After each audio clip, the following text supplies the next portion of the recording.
Well, Mrs. K, here we are. We're back again sa ating podcast. Wala tayong guest dito, but of course, ang ating guest nasa Down Under. Yes, lalayo na naman po tayo ulit. Yeah. Kaya, tara! Let's talk! Tara! Let's talk! Tara! Let's talk! Ako na ba ang mag-introduce? Siyempre! Okay, siyempre. Of course, It's an sige. honor. Introduce mo na yung ating guest. Isa po siya sa mga paborito kong katrabaho nung nandito siya sa Waterford. Kumbaga ate-ate niya ako at masarap, magaan katrabaho. Pero syempre, kailangan niyang umalis. Malalaman natin kung ano yung mga reason na yun, kung bakit siya umalis. Huwag na nating patagalin pa. We have JP from Australia. Hello po. Ako po pala si JP or John Paul. Taga Mekawayan, Bulacan po ako. Gumraduate ako ng nursing noong 2012. Tapos nagpunta po ako ng Ireland noong 2017. Naka-work ko po si Ate Laura for almost 1 year. Yes, Sa oo. medical... For less than 1 year, no? Parang Medical less than 1 year, iniwan mo ako kaagad. Ay, sinilipat nila ako, ate. Lipat ka ba nila? Nilipat nila ako kasi 'di ba ortho ako nag-start tapos nag-medical. Doon sa maliit na medical ako nilagay. Medical Doon 7, we started in Medical 7, doon tayo nagkasama. Tapos after 'di ba every 6 months niro-rotate nila kami. Ay, oo, Medical 6, So, rotate ka. Tapos after nung nirotate nga pala nila kami doon sa huli, doon sa respiratory. Oo. Kami nila Zani sa ni Ate Tin. Oo. May makakasama doon. Oo, tama. Oo, I remember Medical 6, no? From Philippines, talagang gusto mo na mag-nursing? I mean, mula noon? Hindi ko talaga gusto mag-nursing, ate. Bale, iba talaga yung gusto ko. Mas gusto ko ata mass communication nun. Kaso lang, kasi nga syempre, yung opportunity na makapag-work abroad, parang ang naging reason bakit pinush ako ng brother ko saka ng mom ko na mag-nursing instead. Kasi nagpaalam na ako noon na ayaw kong mag-nursing eh. Although parang first year na ako, sabi ko parang hindi para sa akin yung nursing. Kasi lang syempre medyo na-realize ko rin na okay, baka tama nga sila. Kaya po, nag-nursing na ako. Pinagpatuloy ko na. Pero bago ka naman pumunta ng Ireland, naka 5 years experience ka sa Pilipinas. Yung 5 years experience mo na-enjoy mo naman siya or ano yung mga challenges sa Pilipinas bago ka nakapunta ng Ireland? Ate, bale, yung paghanap ng work, yun talaga yung pinaka-challenge nun. Bale, ang hirap maghanap ng work kasi yung mga hospital, gusto nila may experience. Kaso lang, yung problema nga nun, paano tayo magkaka-experience kung di nila tayo bibigyan ng opportunity, fresh grad kami nun. Tapos, ang hirap-hirap talaga maghanap ng work. Buti na lang, yung brother-in-law ko nagwo-work sa San Lazaro Hospital, nurse din. Mm-hmm. Tapos, merong program yung government, tinatawag nilang RN Hills. Okay. So, magwo-work ka for 1 year sa government. Hindi ka babayaran ng sweldo, meron ka ng allowance. Walang sweldo? Ang busy dyan, di ba, sa San Lazaro? Ang tawag nila doon allowance. So, may allowance po kami na parang 8,000 Na per parang month. pamasahe lang, Kaya ang ginawa ko po noon, sabi ko, kailangan ko lang talagang tiyagain na magkaroon ng work experience po para makapag-abroad. So bale, sa Philippines, yung 8,000 na yon, yung panahon mo, yung time mo, was it like parang lang siya? Parang minimum pay lang ang dating? Below minimum. Below minimum yun, no? Pag ganon? Kasi ang San Lazaro, pag dyan ka napasok, malaki ang sweldo dyan eh. Kasi public hospital. Government, no? Oo, malaki yan. Dapat siguro dyan at least mga 20, 25, mga ganon. Noon, 30. Kasi siguro ngayon mga 40 na yan sila, no? Opo, parang gano'n na nga po ata. Pero yung RN Hills po kasi parang way po ata talaga ng government yun para mag-gain kami ng experience. Bago. Still, it's not fair. Kasi kung isipin mo dito sa Ireland, pag estudyante ka, from third year, pag I think yung last third year or yung internship ng fourth year, may sweldo na. Yun nga po. Imagine, Gulat may nga po ako sweldo. nung pagpunta ko dyan, may sweldo sila. Sabi ko, wow! And then, paano ka naman nag-decide na, paano dumating sa'yo yung opportunity papuntang Ireland? Bale, nag-apply po muna ako sa UK. Na-interview na nga rin po ako sa UK. Tapos, pumasa na. Pero may mga kaibigan po ako, nababanggit po yung Ireland. Tapos, yung isa ko pong friend from college, hindi naman po siya nagpunta ng Ireland, pero marami kasi siyang sinasabi. Marami siyang sinasabi about sa iba't ibang bansa. Tapos, nasabi niya na yung girlfriend niya, nagpunta ng Ireland sa Dublin nag-work. Tapos, nabanggit po na mas malaki yung sweldo sa Ireland dahil po sa UK, hindi nila i-recognize yung experience ko. Sa Ireland, i-recognize nila experience ko. So, mas mataas yung starting na pay ko. Kaya po, nag-Ireland ako. Subukan nyo tong product na to kasi sa system na to, all day out ka, nagbi-burn ng fats. Kaya napaka-effective talaga niya. Kaya naman, marami ng pumayat. Papahuli ka ba? At isa pang maganda rito, halal certified. Ang kinaganda ng ating concentrated tea na to, it will stimulate the intestine to produce GLP-1 hormone naturally. At syempre, meron po tayong fiber matrix na tumutulong sa atin upang slow ang absorption ng glucose sa ating katawan at para hindi mag-spike ang ating insulin level at tuloy-tuloy ang pag-burn ng fat sa ating katawan all day. Yes, yung mga inaantok dyan, walang focus at syempre, marami nang nag-lose ng weight. Correct. So guys, ano pang inaantay ninyo? Alam nyo na. Tara! Let's Talaga go. kahit pa nung panahon natin, yung kinukumpara ko, siyempre tayo mga Filipinos, 'di ba? Lagi naman natin yung ikukumpara talaga. Bakit tayo ng ibang bansa kung ang sasahurin natin halos ganun din sa Philippines. Now, siyempre pag nasa abroad ka na, working abroad, i-compare mo yung bawat bansa. And then surprisingly, ang UK, mas bababa nga talaga sila magpasweldo kaysa sa Ireland. Which is, yung nga, yung sabi ni JP, Pero I think mas kung hindi, I'm not talking about London, pero mas mura ang accommodation or ang mga bahay, ang prices ng bahay sa ibang lugar sa UK kaysa okay. dito. Mahal ang bahay dito sa UK. So, bali, Ay, sa Ireland. nagkakatalo Oo. dyan sa cost of living Cost of siguro. living. Parang ganon. Mm-mm. Yan. Kasi I remember nung meron akong kasama sa work sa nursing home sa UK, sabi niya, ang mamahal ng mga bahay sa Ireland. Nagpunta kasi siya rito, nag-holiday siya. Sabi niya, ang mahal. Ako naman nun, parang hindi pa yun yung concern ko. Parang ang concern ko lang is makapunta dito sa Ireland. Dahil nga Yan. nandito si Don. Fast forward, paano mo naisipan at bakit mo naisipan na yun na nga, nasa Ireland ka na noon, tapos okay naman sa Ireland ang sweldo. Why did you decide na to leave Ireland at that time? Ano ba yung mga naging mo, parang was it like because meron kang hindi nagustuhan or was it your personal parang goal, parang ganon? Nung nalaman ko po yun dun sa UK saka sa Ireland, opportunity po kasi yun para makapag-ipon ng pera. Ang pinaka gusto ko po talaga is to work somewhere na malapit sa Pilipinas. Kasi yung mommy ko, atanda na po nung time na yon. And bilang bunso po, gusto ko siya laging makita, saka laging mapuntahan kasi nga hindi na nga po bumabata yung mami ko. Saka syempre yung time po yun parang nasa dilemma po ako na gusto ko pong may mapatunayan sa sarili ko or magstay ako, maging mabuting anak, alagaan ko yung mami ko. Pero yung mami ko naman, very supportive po talaga na naintindihan niya, gusto niyang gumanda yung buhay ko. Pinabayaan niya po akong mag-abroad. Kaya sinabi ko po sa kanya, pag nakaipon ako, lilipat ako ng mas malapit na bansa. Kasi akala ko po noon, nung time na yon, yung Australia po, kailangan ko mag-aral doon. Hindi po kasi katulad sa Ireland na sagot po lahat ng employer natin yung gastusin, yung adaptation program nung time na yon. Sa Australia, kailangan mo mag-aral bridging program out of your pocket. Sa sweldo po natin sa Pilipinas, napakahirap po kitain nun. So, ganun po yung nasa mindset ko. Hindi ko po kayang humingi ng pera sa mami ko kasi nga po, senior na po siya noon. Parang dapat nagre-retire na siya, hindi ko na siya bigyan ng sakit sa ulo. Yeah. So, yun po yung plano ko nun, mag-ipon ng pera po sa Ireland. Ayun. So it was always a goal to go to Australia.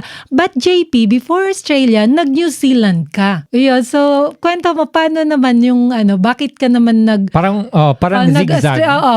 bakit ka nag-Australia bago New Zealand? I mean, baligtad. Bago ka tama. Kasi po, nung nandyan na po ako sa Ireland, di nag-iipon na po ako ng pera para sa bridging program sa Australia. Kaso lang, syempre po, minsan, nagre-research tayo, paano yung dapat gawin. Meron lang po akong nakitang forum about nurses sa UK, Singapore, na lumilipat sa New Zealand, nagpaparegister sa New Zealand, tapos lumilipat ng Australia. So, syempre po, para sa akin, baka pwede ang Ireland. Although wala pa po akong alam na case na ganun yung nangyari, nag-research po ako. Tapos parang nabasa ko doon kung graduate ka sa, iba't ibang bansa po yun parang kung graduate ka sa, or may experience ka sa Hong Kong, Canada, USA, Republic of Ireland, saka UK, pwede ka pong mag-register sa New Zealand. Ang New Zealand po saka Australia, meron po silang kasunduan na pag yung registered nurse nila sa New Zealand, pwedeng magpa-register sa Australia na hindi na kailangan mag-aaral. So, syempre, para sa akin po makakatipid ako nung time na yun, laki ng matitipid ko, magkano din po ang bridging program dito sa Australia. Yes. So, sabi ko, wala namang mawawala kung itatry ko Kung hindi siya mag-work, pwede ko pa rin naman gawin yon in the future. Pero itry ko na lang baka sakali po. Saka mas mabilis po yung proseso. Iyon po, nagkataon, by 2019, tama po, 2019 nung na-approve yung New Zealand license ko. So, Tayo po lumipat po ng New Zealand. kaya lumipat ka ng New Zealand. But then, nung nagkaroon ka na ng registration sa New Zealand, tama nga yung sabi nila na approve din siya sa Australia. Tama nga po yun. Pero pwede din kasi parang meron din naman ako narinig, pag naka 3 years ka na sa Ireland or UK, approve na rin yun na mag-register ka sa Australia. Totoo ba yun? Ayun po. Bago na yun. Bago na po yan. Yung ngayon po, mas na po kasi nga po, di ba, may parang kahit saan po tayo magpunta may shortage ng nurses. So ngayon po, ang alam ko po mas relax na po yung Australia sa wakas. Basta may experience ka po, pwede ka nang mag-apply ng dito. Enough experience sa mga nasabi pong bansa, pwede ka nang mag-direct application dito sa Australia. Oh, wow. So talagang dumadami ang options sa ating mga Filipino. Kasi isipin mo, 3 years ka lang dito sa Ireland, sa UK, or sa iba pang listed doon, is automatic ka na makaka-register sa Australia kung gusto mong lumipat doon. Lumipat, yeah. Kasi actually, ang dami ngayon na Indians na mga kakilala ko, ganun ang ginagawa nila, lumilipat sila sa Australia pag hindi sila hiyang or hindi sila bagay dito sa Ireland. Ganun ang ginagawa nila. So when it comes to parang bigyan lang natin ng figure, roughly how much yung magagastos ng isang tao na sa paglipat? Sinwerte din po kasi ako kasi nung lumipat po ako sa New Zealand, may reimbursement din po yung employer ko Nung time po na yun parang meron akong 5,000 New Zealand dollar na reimbursement kung tawag. Sabihin na natin po mga ganun in peso, sabihin na natin po mga, kano nga ba nagastos ko? Kasama na po yung registration, no? Estimate na lang po, hindi ko na po maalala. Oo. Para lang sa ating mga audience. Nung time na yun, parang mga nasa 100K po ata. Oh, not bad, Not bad, pero Tapos na-reimburse mo naman. Kasi registration lang po yung parang pinagkaabalahan ko po talaga. Tapos na-reimburse ko po yung mostly po nung nagastos ko yung flight. Pati po yung mga binili ko pong gamit dun sa bahay. Saka yung mga first few month na. itong product na to kasi sa system na to, all day out ka, nagbi-burn ng fats. Kaya napaka-effective talaga niya. Kaya naman, marami ng pumayat. Papahuli ka ba? At isa pang maganda rito, halal certified. Ang kinaganda ng ating concentrated tea na to, it will stimulate the intestine to produce GLP-1 hormone naturally. At syempre, meron po tayong fiber matrix na tumutulong sa atin upang slow ang absorption ng glucose sa ating katawan at para hindi mag-spike ang ating insulin level at tuloy-tuloy ang pag-burn ng fat sa ating katawan all day. Yes, yung mga inaantok dyan, walang focus at syempre, marami nang nag-lose ng weight. Correct. So guys, ano pang inaantay ninyo? Alam nyo na. Tara! Let's talk. Stay sa New Zealand, JP. Ano po, 2 years and 6 months kasi na-stuck ako ng COVID. Yes. So, Oo, no. Na-stuck po ako ng COVID. Bale, Oo. But you were really hoping na makatransfer ka din kagad. kasi po, 10 months pa lang ako sa New Zealand. Ongoing na po yung process ko sa PR application dito sa Australia. Hindi na po ako nag-apply ng PR sa New Zealand. Nag-directly po ako sa Australia offshore. Kaso lang po, last stage na po ako ng PR noon eh. Hinihintay ko na lang po yung decision ng Australian Immigration. Kaso lang, nag-COVID po. So, nag-stop lahat ng ng processing nila.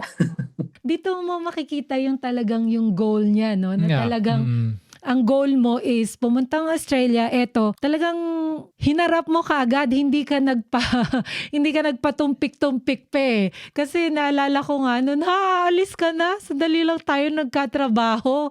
Parang alam mo yun, ikaw yung kauna-unahang umalis, I think, sa batch nyo. Sunod-sunod po kami nun eh. Ako, tapos si Zane, tapos si Ate Tin. Ako po yung nauna. Oo, ikaw. Oo. Nakakatuwa na at least, 'di ba, yung naabot mo talaga yung goal mo. Now, nandiyan ka na sa Australia and settled ka na diyan. So far, ano naman ngayon? Ano naman yung goal mo ngayon? Nag-aaral ka ba? Nagma-master ka? Wala pa? O relax muna? Ano nga po ba ang goal ko ngayon? Sa ngayon po, Kumbaga na-achieve mo na rin naman kasi na nandiyan ka na sa Australia kasi yun yung main goal niya to be in Australia. Oo. So that he can easily go back to the Philippines. Na, yung ganong Oo. goal. Oo, pero kasi ang napansin ko lang din ngayon sa mga kabatch mo, sa mga millennials natin dyan, millennial nurses, talagang nag-aaral sila. Kasi dito, JP, ewan ko kung may balita ka pa, talagang mahilig sila mag-aaral. Most of them na nakatapos na eh. Oo, nakakatuwa. actually lahat po ng housemate ko, si Well siya, si Jen, saka si Ate Cha, nag-aral dyan, di ba? Nakakatuwa. At sila nag-aral. Oo. Wala pa naman po akong balak mag-aral sa ngayon. Take it easy lang. Pero karamihan ng mga Filipinos talaga, kumbaga ang nagiging stepping stone lang yung UK at Ireland.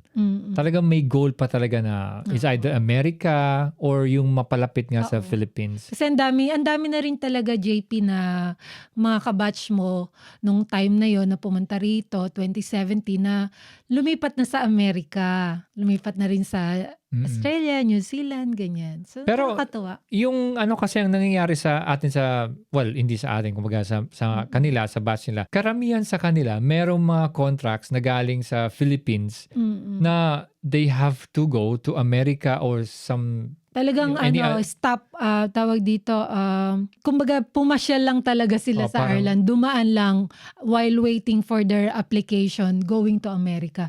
Ganon. Karamihan sa kabatch mo. So, ang tanong dito, marami bang mga Filipinos na nagsilipatan from mga kakilala ka dyan na talagang ang ginawa, hindi directly from Philippines, like from UK or from Ireland na nagpuntahan dyan? Opo, madami po akong na-meet dito na Filipinos from UK and Ireland po na nagpunta dito. Saka from New Zealand po. Marami rin pong from New Zealand na lumilipat po dito.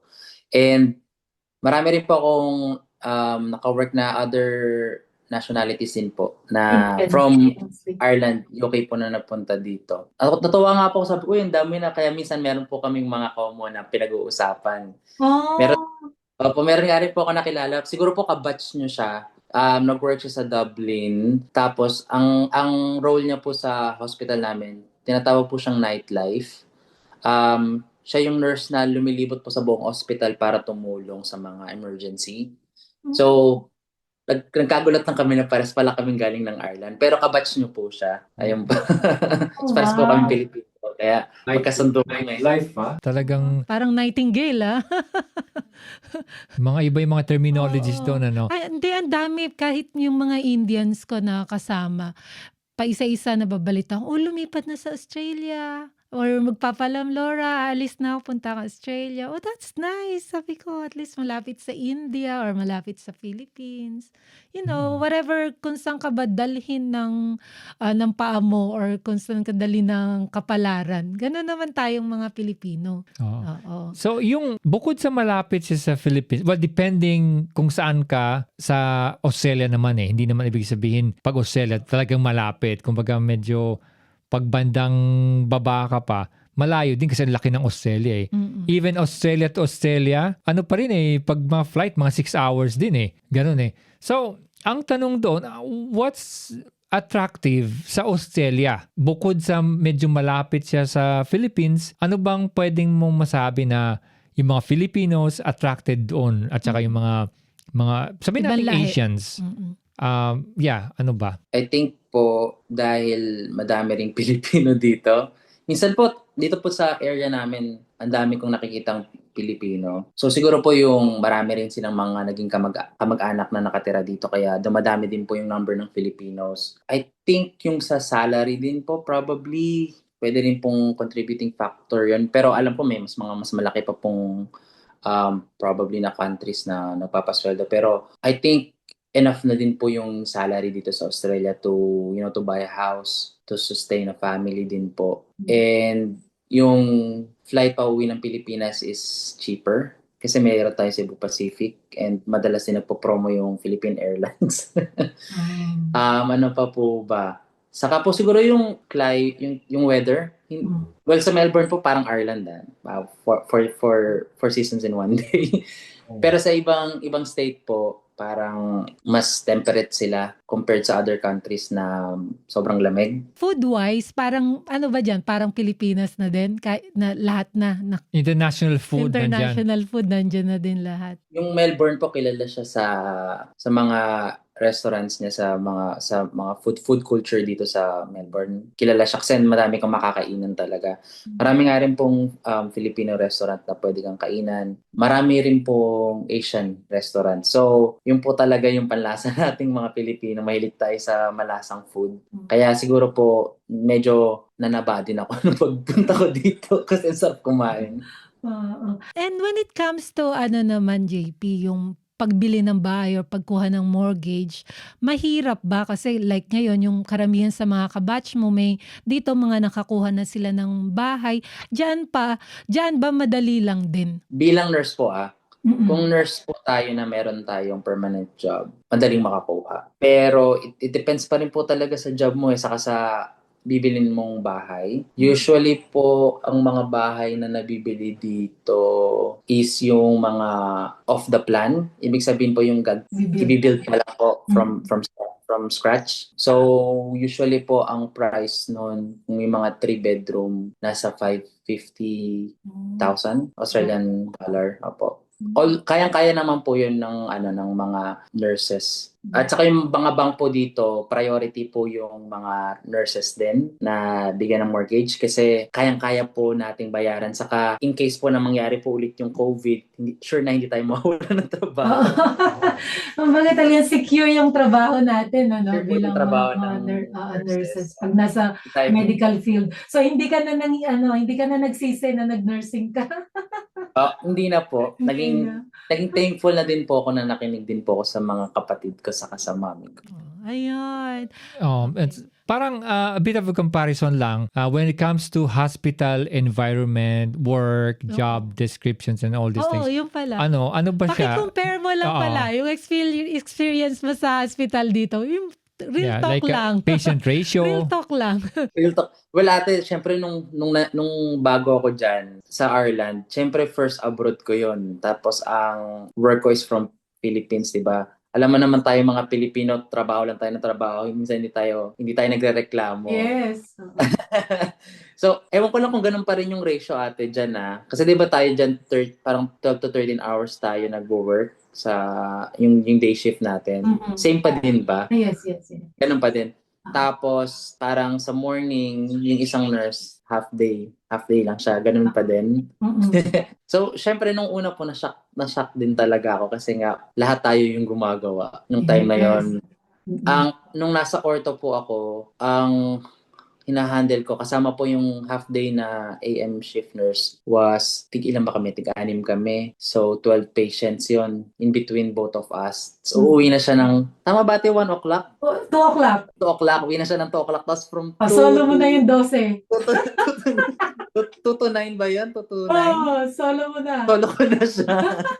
Totoo eh. So, medyo I know. na-shock Pero ako JP, doon. Pero JP ngayon 6:1 na lang kami. That's good, ate. Oo. That's good. Deserve niya yung Nagre-reklamo pa sila. 6:1 and then sa hapon medyo madadagdagan ka ng isa, so 6:7, 1:7, which is still light, but then yung iba nagrereklamo, kaya natatawa ako pag nagrereklamo sila. Hindi nyo ba alam before in the afternoon 12:1 na kami?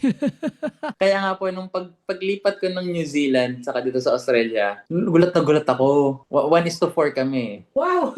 Lipat 1:4. Nagreklamo pa rin mga tao. Kaya ano siya, Grabe, no? Oo, ang dami ngang nagsasabi talaga na mas magaan ang trabaho dyan kumpara dito sa Ireland. pero in a way, dito kasi ngayon, gaya niyan, nagbumaba na 1:6.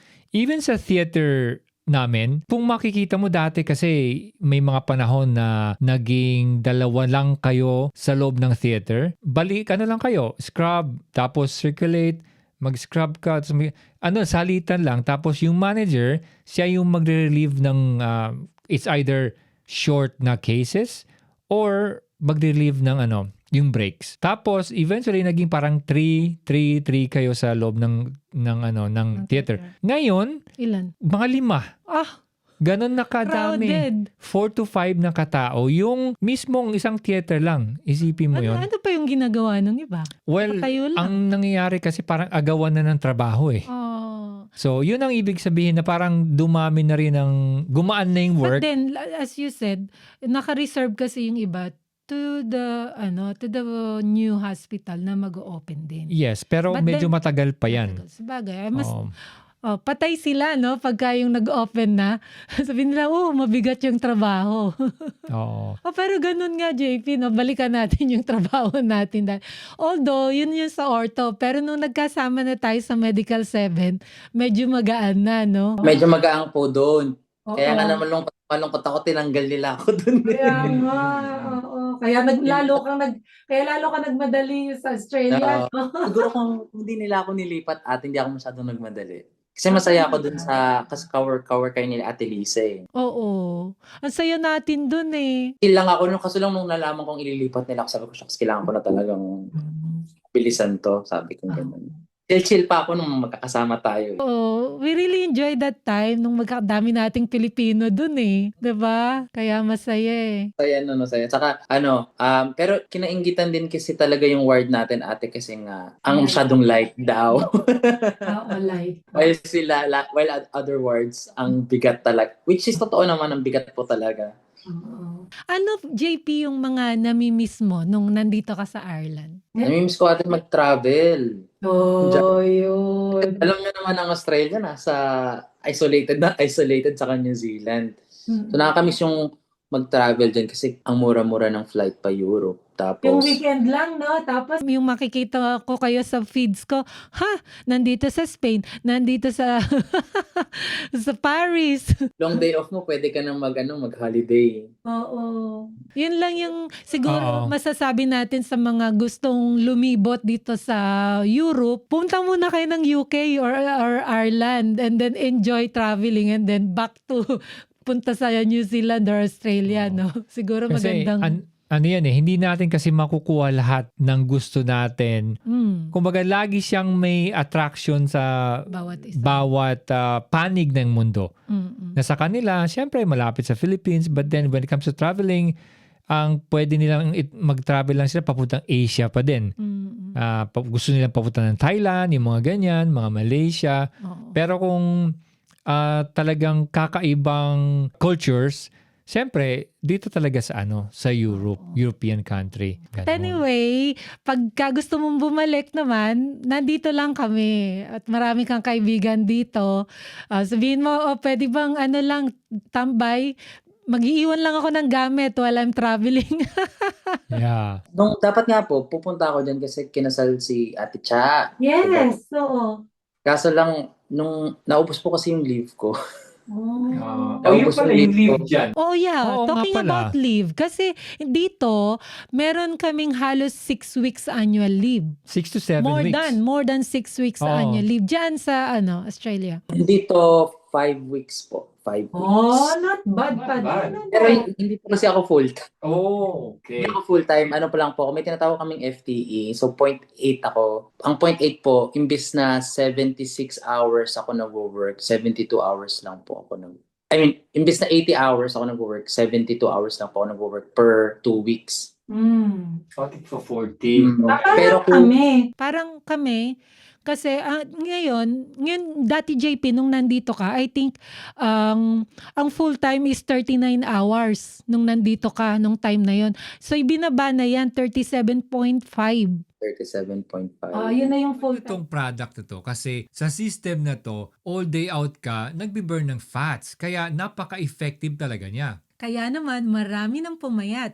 Papahuli ka ba? At isa pang maganda rito, halal certified. Ang kinaganda ng ating concentrated tea na to, it will stimulate the intestine to produce GLP-1 hormone naturally. At syempre, meron po tayong fiber matrix na tumutulong sa atin upang slow ang absorption ng glucose sa ating katawan at para hindi mag-spike ang ating insulin level at tuloy-tuloy ang pag-burn ng fat sa ating katawan all day. Yes, yung mga inaantok dyan, walang focus at syempre, marami nang nag-lose ng weight. Correct. So guys, ano pang inaantay ninyo? Alam nyo na. Tara! Let's talk. Oo. Ikaw tumaas ka, no? 37. No, 37.5. Oo. Pero ako 36. So parang ganun, 72 hours. Pares tayo. Part-time. So, bali po ako part-time. Pero pag full-time po, ang full-time po talaga is 76 hours. Pero yung mga full-time dito, 80 hours sila nag-work. So, may nakukuha silang extra day off per month. Ang nangyayari kasi nga po, sobra po yung hours na work nila. Tapos po, pag full-time po, yun po yung mas marami po yung leave. Mas marami silang nakukuhang leave.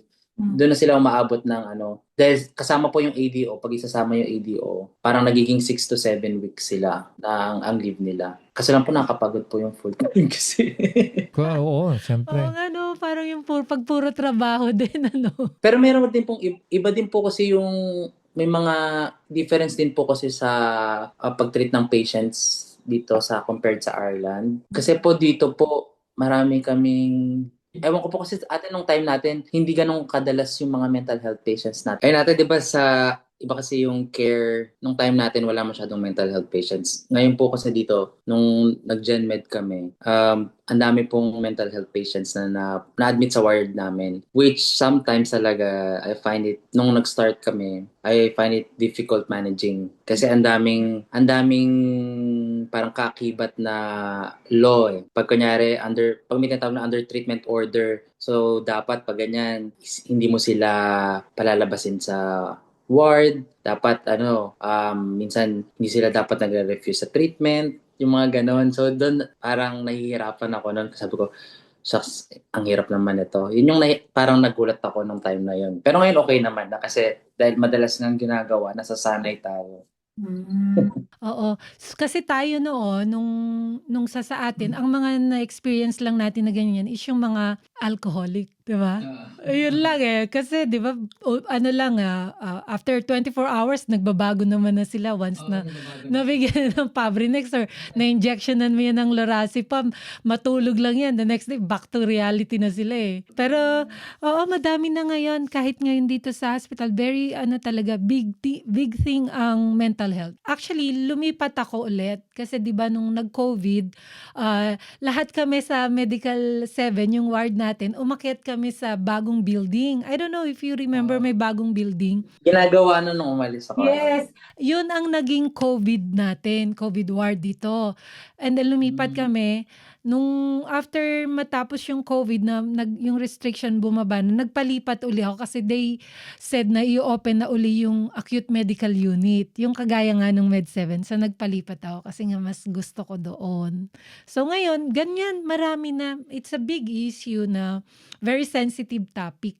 Kasi nga, bago yung mga legislation, parang kakaiba. Kailangan mo mag-ingat, baka mamaya magkamali ka, babalik sa iyo. Siguro dapat sa mga viewers natin, magandang kumbaga source of sa inyo na parang learning na dito sa Ireland, dun sa Australia. I think sa mga first world countries talaga, yung mental issue, mental health It's a serious is thing. is a thing, kumbaga is existing. Yeah. Unlike sa atin Sa sa Philippines, Philippines, 'di ba sabi mo nga mental health, wala trabaho ka, hindi ka pwedeng magreklamo. Nung depressed, wala 'yun. It's not a word.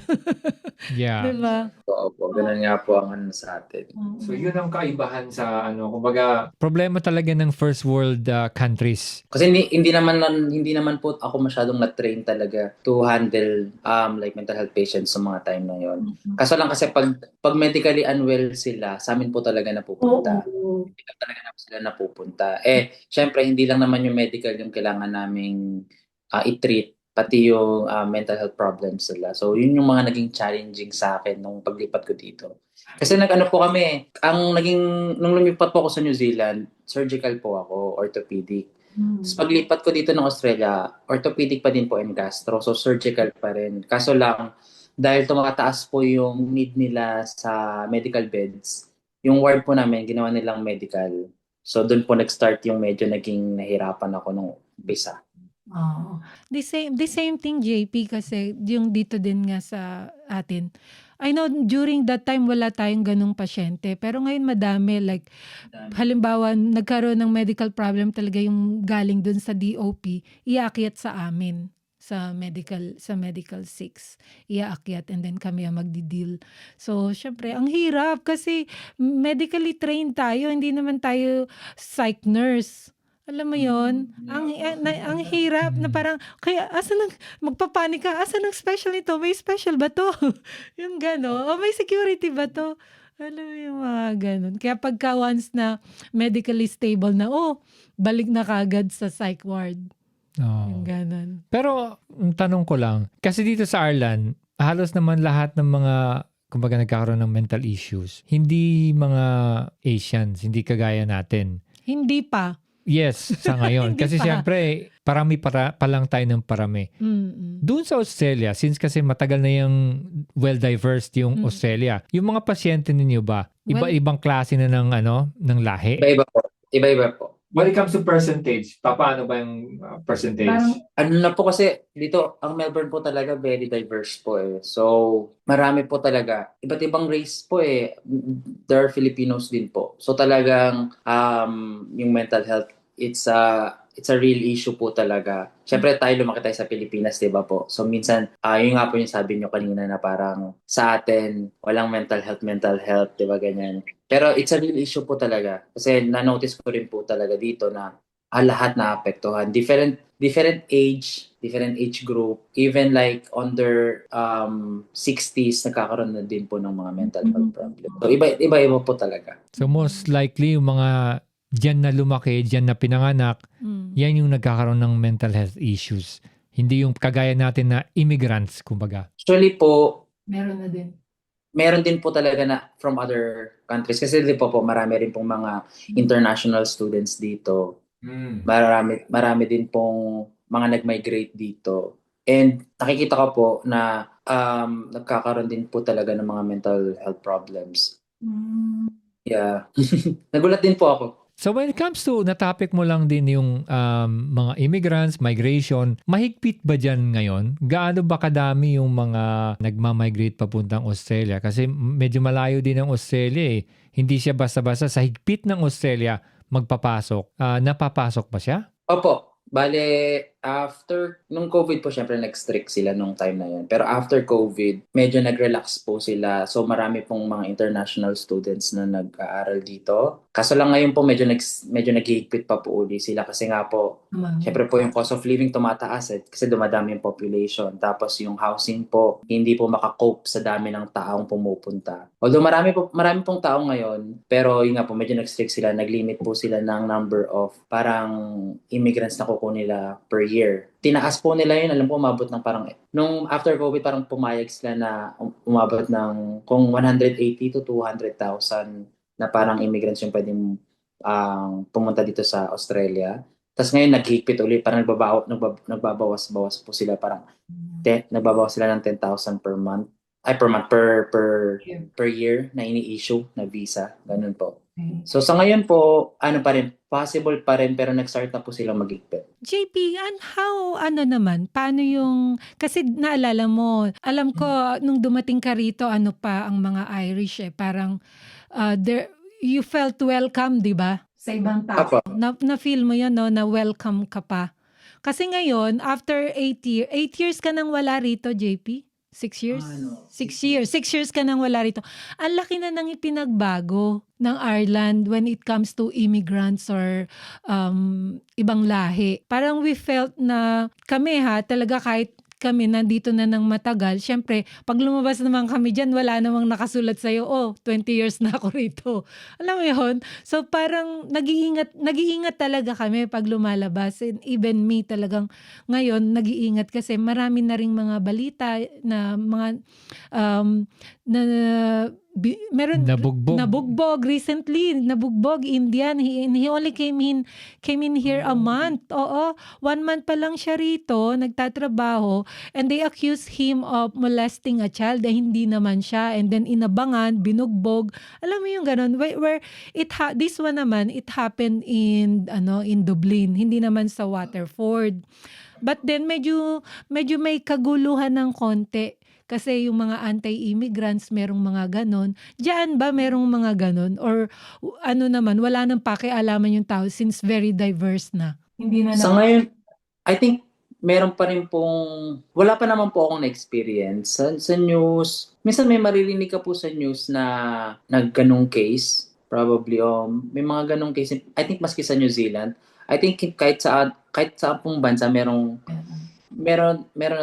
isolated case na ganon. Pero it's not naman na laging nangyayari. Pero for sure po nangyayari po yun. Kung may na-experience po akong racism dito, meron na din naman po akong na-experience. Ang sad lang po nun, from fellow immigrant ko siya na-experience. Hindi from taga dito. Yung COVID po yun eh.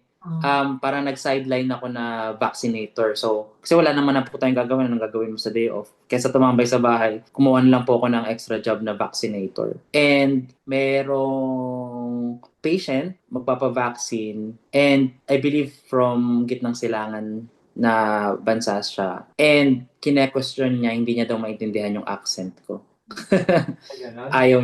Hindi niya daw maintindihan. Sabi niya, may accent ka, iba na lang magturo. Ganon.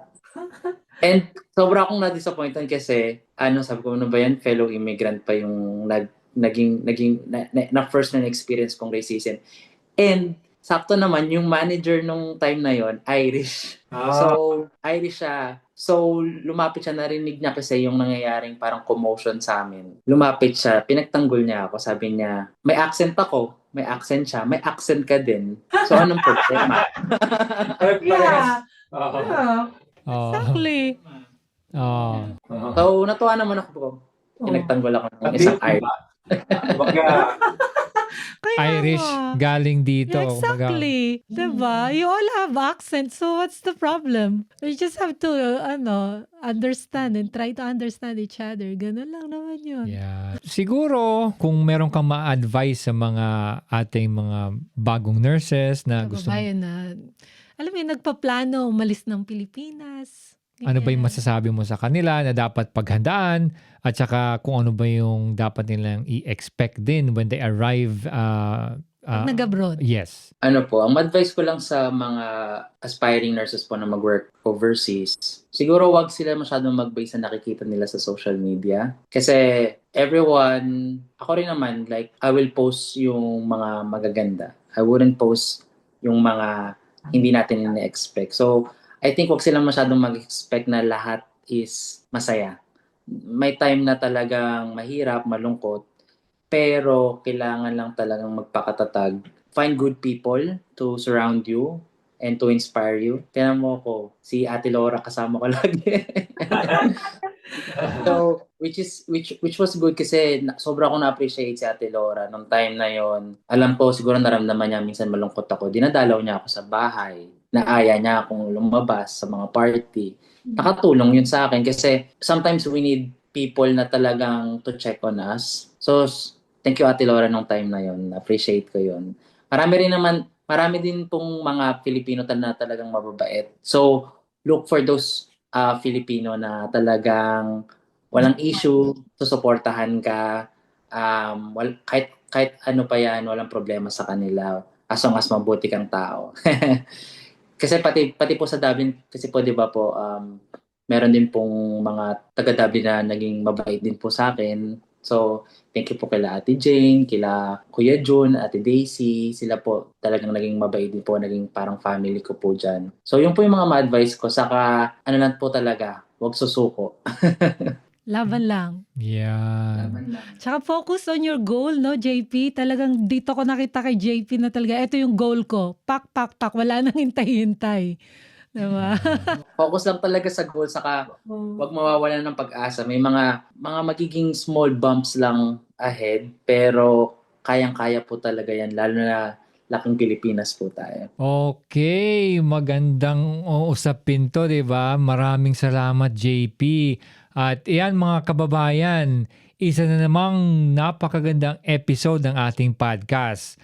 At syempre, galing sa Down Under. Thank you very much, Nurse JP, sa iyong time. At Laura, anything for JP?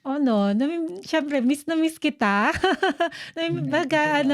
Pag nagpupunta ako sa medicals, kasi Medical 7 and Medical 6, nabaligtad siya, JP. Nabaliktad. Oo, so yung respiratory, yung Medical 6 is naging Medical 7, and then yung Medical 6 is naging kami na. So, yun, pag napadala, are good the memories there, syempre. Yun. So, ingat lang din and wag makakalimot. Maraming salamat sa iyong time. Thank you po, ate. Thank you Kuya Don. Thank you JP. At hanggang sa muli, Tara! let's talk! Tara! Let's talk! Tara! Let's talk!